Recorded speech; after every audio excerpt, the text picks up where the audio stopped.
You have questions, we have answers. This is Jane Miller. And this is Ken Miller. Welcome to our show, all about real estate with Ken and Jane. Today, we have returning as our guest, Ajay Kumar, a certified public accountant. Ajay's with Sai CPA Services. Ajay, welcome back to our show. Thank you, Ken. Thank you, Jane. I appreciate the opportunity. Thank you.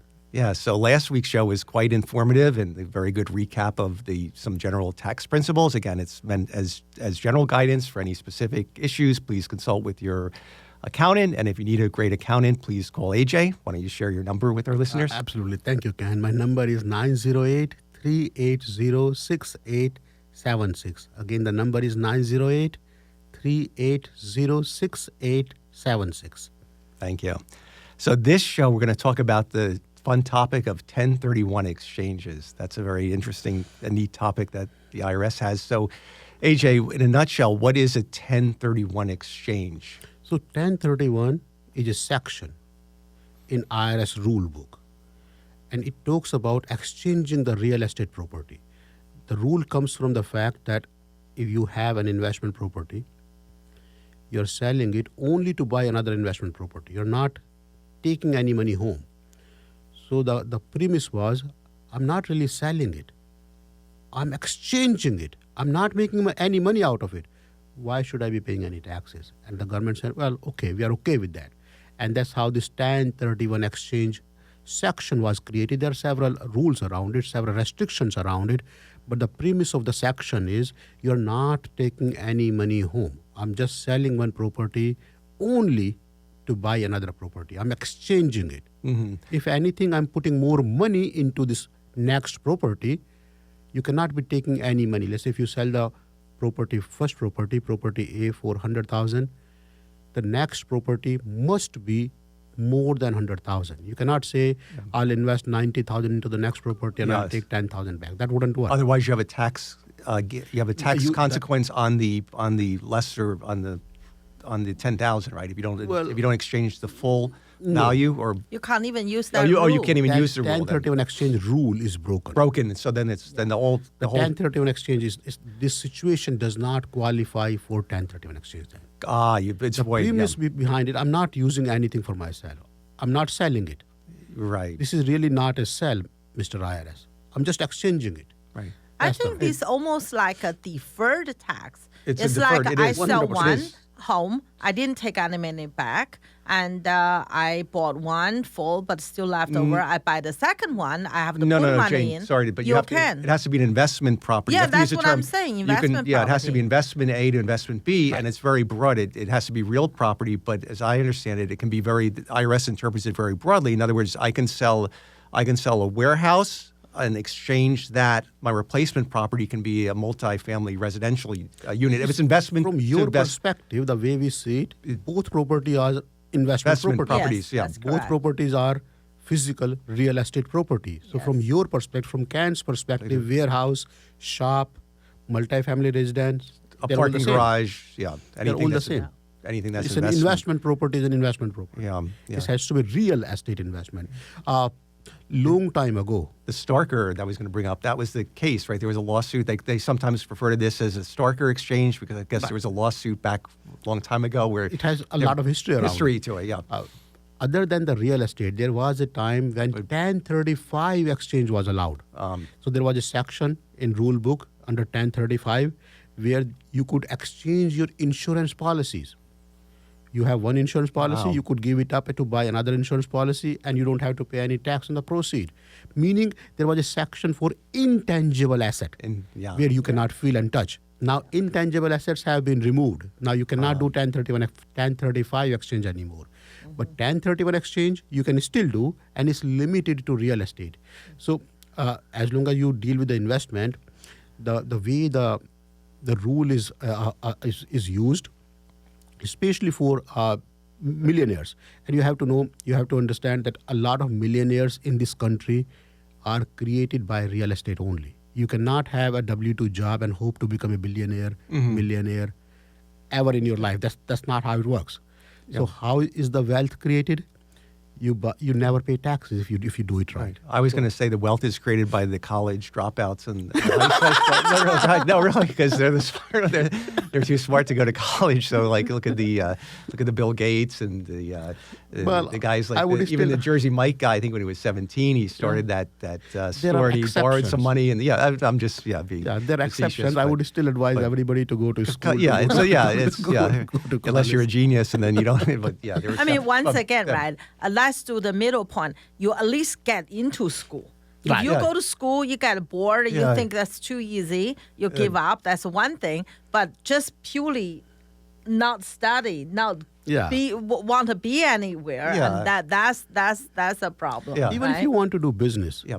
finish your studies. Yeah, Yeah, finish your exactly. studies. Get Finish the college, and then you can do whatever you want to do. That's absolutely. right. Yeah, at least That's you have the right. education. Yeah. But going back to 1031 exchange and going back to creating wealth and not paying taxes. Take an example. You buy a property for 100,000. Mhm.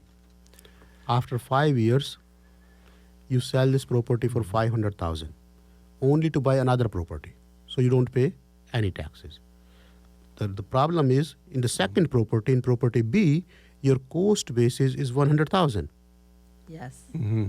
But you do not pay any taxes. You have property B that you just purchased for 500,000. After 5 years, you sell property B for $2 million and invest into another property for $2 million. Now you are sitting on a property for $2 million, even though the cost basis is 100, but you did not pay any taxes. Because it's You have an- deferred. It's all. It's all deferred. You have an asset worth $2 million. After 10 years, you sell this 2 million property for 10 million. How much tax you pay? Zero, because you exchanged it again. Okay, for property Now- D. Yeah. Property D. Now you are sitting on a property which is $10 million. Your cost basis may have been 100,000 only, but how much tax you have paid so far? Zero. Well, it's all Zero. Deferred. Yeah. None. You have created a $10 million property. Now the problem is you're worried about taxes. That whenever you sell it, you have huge tax. Don't sell it. When you die, when you pass away, Yeah. this property is inherited to the next generation. At what value? I guess. Value, fair market value Oh, at the time wow. of death. Wow. Oh, That's pretty. I Take a was step back. wondering. that Take a is step back. This concept is referred as That's swap that's a till you drop. That's a millionaire secret. That's Swap a till you drop. drop. Meaning, Wow. 1031 is- exchange is not something that you do once. You keep doing 1031 One exchange from A to B, B to C, C to and D. you keep building the wealth, and then wow. you don't gift it. The problem is a lot of people don't understand the rule. A lot of millionaires are millionaires because they understood the loopholes in the system. They understood the rules. Don't say it too loudly, otherwise the IRS is going to close that. They're going to close that loophole, right? I mean, that's a major loophole. I'm I surprised. know. I was I'm always surprised. wondered. I- One day they're going to charge you. No, but- take a step back. but Take a step that's back. pretty- The reason we created this rule, we know there is a loophole. Yeah. IRS system has been around for 200 years. Years, They're smarter than me and you together. Right. Why did they do it? When somebody dies, it's a sad situation. Yeah. The last thing you want is to give them hard time about taxes. Right now, the estate tax limit for a married filing joint couple is $27.2 million. So up to $27.2 million, you can pass to the next generation without worrying about the taxes. Wow. But wait a minute, for a married couple, but they're not going to die together necessarily. So when they, so in other words, when 100%. spouse, I'm when the glad husband, I'm glad yeah, you that's asked. So the rule is 13.61 million, 13.61 per spouse. Right. But there is a file that you can do. There is a form which is called portability form, Form 706. You can file that form with the IRS to take the unused limit from the dying spouse to the surviving spouse. So the surviving spouse has 13.6 from the person who died and 13.6 over here. of our own. or So there are his own. certain rules around it that you can use up to $27.2 million of assets can be passed to the next generation at fair market value without any tax. And that was enacted, I think, around you. I think you mentioned around 2016, 2017 during the in the first Trump last- administration, right, in and the it's set to first- expire absolutely. December 31st, 2025. Well, right. So Hopefully it'll be. That's how we believe it. And under the TCJA, under the Tax Cut and Jobs Act that was enacted in 2017, as you rightly said, in the first Trump administration, they increased these inheritance tax limits substantially, doubled it suddenly. And this is supposed to. This was expected to expire on December 31st, 2025. But now, since the Trump administration is coming back again, we are not expecting this limit to be going away. We are expecting this limit to be either increasing or staying forever. It's not supposed to expire, meaning it's very difficult for the government to give something and then take it back in the next administration. That does not go well. So we are expecting these limits to not go away or not change much. Wow, Interesting. Ken, you and I never have to worry about pay any tax, right? Because it used to be it used to be much lower. Didn't it won't used to be be like there. 5 million or something like At one point of what was- time, it used to be half a million, Oh. 1 million. Uh-huh. So when it was Oh, wow. 5 million when it was increased to 10 million suddenly in 2017. Ah, So it has a lot of history around it. Everybody was worrying about creating a trust, irrevocable trust, revocable Right. trust, That's remainders, charitable remainders. Everybody was thinking about trust Yeah. at one point of time. Yes. Now, since the limits have been so absurd high, people like me and you will never have never 27. have to worry about it. yeah, unless you hit the lottery or something. The lottery only $1 million or so. So, Yeah, that's yeah.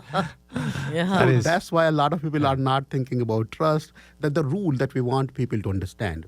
Going back to 1031 exchange, if you play it right, if you keep doing the 1031 exchange on this property, then you have this property moving to the next generation through inheritance.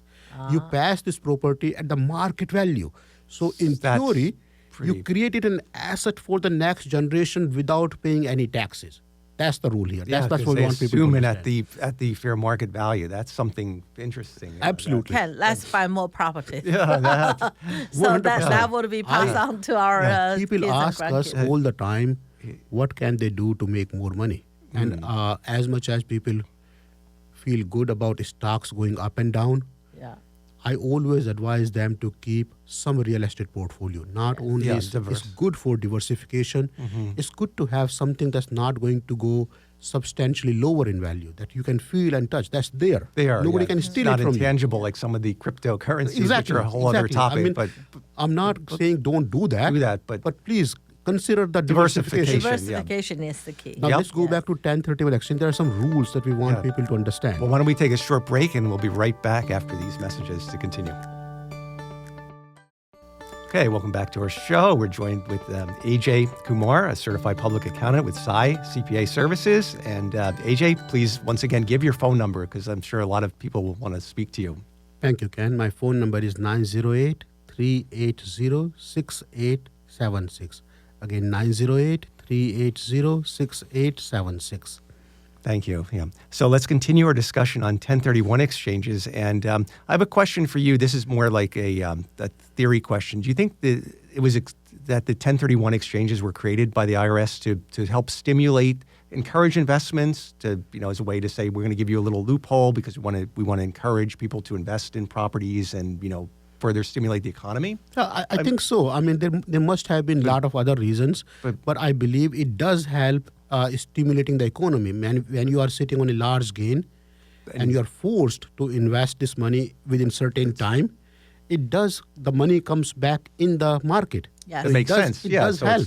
so maybe their IRS, like you said, is smarter than all of us put Of together. course, of course. So they know what they're doing in the macro scheme of things with the economics. Yeah. Right.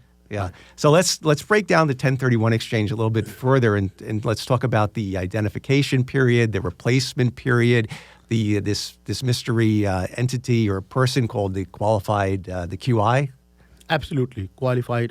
intermediary. Absolutely. So the process is you identify the property that you want to buy.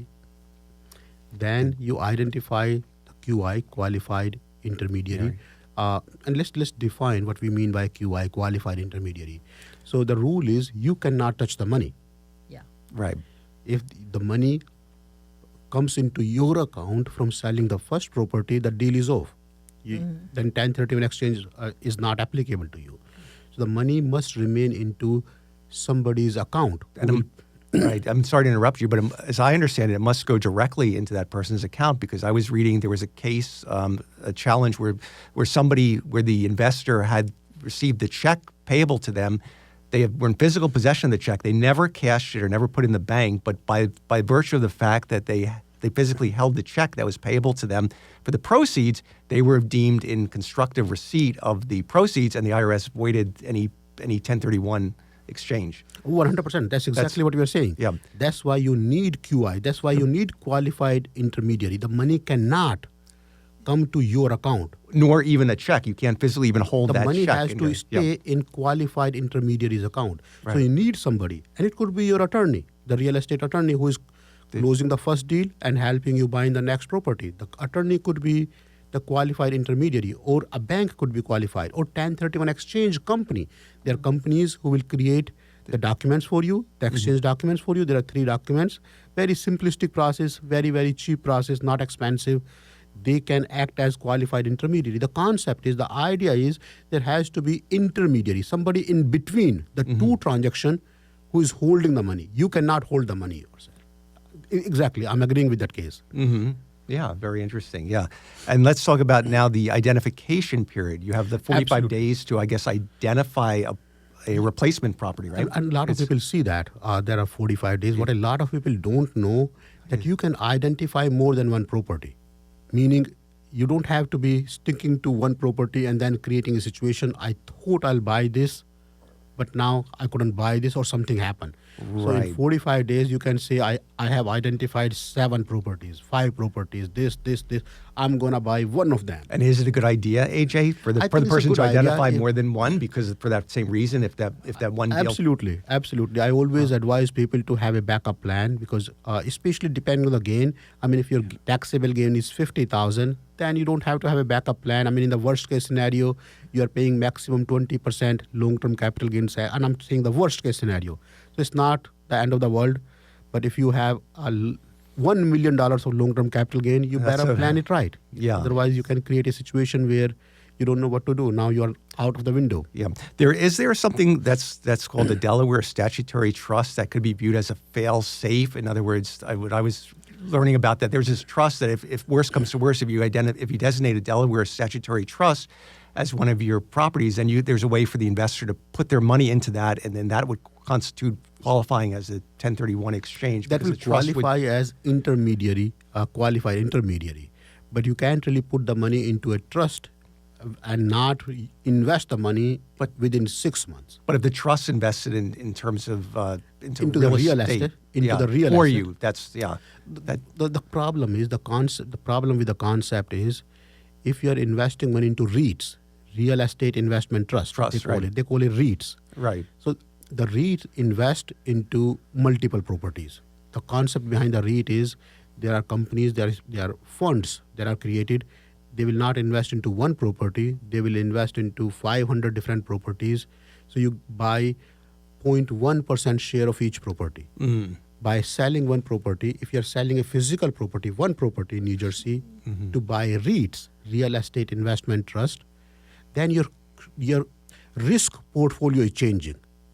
Then it's not the similar asset that you're buying. Right. It's not really real property. It's really It's an not the real interest. It's a property. share, which So is if not. if you are creating a trust only to invest this money into a physical real estate, we don't mind. We don't care, as long as the ownership does not change. Let's take another example here. Let's say my wife owns the property, an investment property, and we are trying to do the 1031 exchange, and now that we created the next property is owned by me. Does it qualify for 1031 exchange? Would it No. qualify? No, No, it can't be. exactly. No. No. Because the ownership is changing. Change. Yeah. The ownership has It's to remain changed. same. Right. Right? So from that perspective, if you have a trust, whatever Delaware-based trust, you have to make sure the ownership remains same. Same. Yeah. The ownership is not changing. And you How have, about if it's based on what you said, if the property in my name, okay, and next property, because this one I made, I sold for $500,000, okay, and next one is $1 million, so I have to borrow some money to invest more, and obviously my own income can't get that high, so the property B is in joint name, my husband and me. as long as your share is worth more than the property that you are selling. Okay. Good example. Let's take the example. You bought the property for 100, sold it for 500, and you want to do the 1031 exchange. Yep. The next property is 1.5 million. Okay. You don't have 1.5 million. You have 250. So you call somebody, your friend, hey, I'm buying this property, you want to come in at 50%, you have 750, you bring in 750, I bring in 500 plus 250. Plus 250. This is okay. You are buying half of this physical asset, Okay. Okay. but your share has to be worth in the property that you're buying More than than what the you sold. property that you sold for. Yeah. More than you sold for, right? Yeah. So You you're cannot putting take in any this- money home. So in this example, you're putting in 750, which is You're worth putting more in than 250 more. 250 more than the Yeah. 500 Than the half a what- million. that Yeah. you sold. Yeah. Okay. Yeah. Yeah. Now, what about the location of where the real property exchange can occur? Can she sell an investment property A in New Jersey and go to Australia and use that Not for foreign B? country. No. So if you can always go from New Jersey to Florida to North Carolina, as long as it's Or Alaska or some. as long as we see it. It has to be the within- United States, right? You can't go even from New Jersey to Ontario, Canada. for You this never thing. know if they become the 51st state. You Well, know, I'm there's a married, but doable. I'm just saying. Yeah. Only joking. Only yeah. joking. I'm not a financial player. Didn't find anybody there. That's right. So it has to be in the United States. Yeah. So Hawaii counts too. That's And we want to remind our listeners that the closing of the next property must happen in 180 days. You have 6 months to close the property. and that's when is the time? It's 180 calendar days, and that clock starts ticking from the date of the sale Closing. of Closing. closing on the Yeah. replace on the Property A that you Yeah. relinquish. So the relinquish exchange period, exchange means I give you something to take something. take something, right? Yeah. So the difference, the timeline when I give you something, meaning I sell you something, Yep. to take something, it cannot be 6 more than. months. And I understand it that the IRS is very strict on that deadline, barring extenuating circumstances, which might be if the property that the replacement property was located, like let's say in a federally claimed disaster area, or hurricane went through it. There has to be something really has to be almost declared a national emergency for the IRS 100%. to give you more leniency on that. The rules are extremely strict. Right. And the strictness is more about avoiding the misuse. So a lot of people were doing that. I'm buying the property in 6 months. I sold the property for $500,000. Can I use this money, $500,000 for 6 months? Meaning you bought a property for $100,000, sold it for $500,000. Now you have 6 months to buy another property. But can you use this $500,000 into your business for the 6 months? That's not allowed. But no, because it has to be tied up with the Has to qualified remain- intermediary. So that's where the misuse was happening. That's where the rules were made to sort of say these rules are strict. You cannot play with it when it comes to using the money. And that's why the qualified intermediary is an extremely important concept here. So when your money held by either your attorney or the third party can do the exchange, they cannot invest that money on your behalf. They should No. not. I'm just saying They're they- taking the risk on your. Yeah. They should be putting this money into an interest-bearing account, so the money can earn But they some may interest. have an interest on that account. And that's fine. Yeah, That's- but that- not that's okay. invested. Just But has to be. why in the bank. would they? Why should they? If they invest the money and if the money goes down, Yeah, Oh, yeah, by then law they're- they probably can't invest it right? because there'd be a then risk. they're on the to- hook. If they're investing, they are taking personal risk. Yes, Right. This that's money. right. On the escrow account, they should not be doing. You're a this. fiduciary, otherwise Right, they're exactly. held to a Yeah. higher standard. Yeah. Just like an attorney Absolutely. trust account, you cannot do anything Yeah. with that money. It's set That's aside for that particular real Yeah. estate transaction. That's right. So that's right. yeah, they have to be they're held to a high standard. So any tax implication, any circumstances where under a 1031 exchange you could still be have tax consequences on the exchange. Well, if the exchange does not go through, if the exchange falls through because you did not maintain the timeline, you did not have the right qualified intermediary, you did not identify the property, then you are on the hook to pay Pay estimated taxes.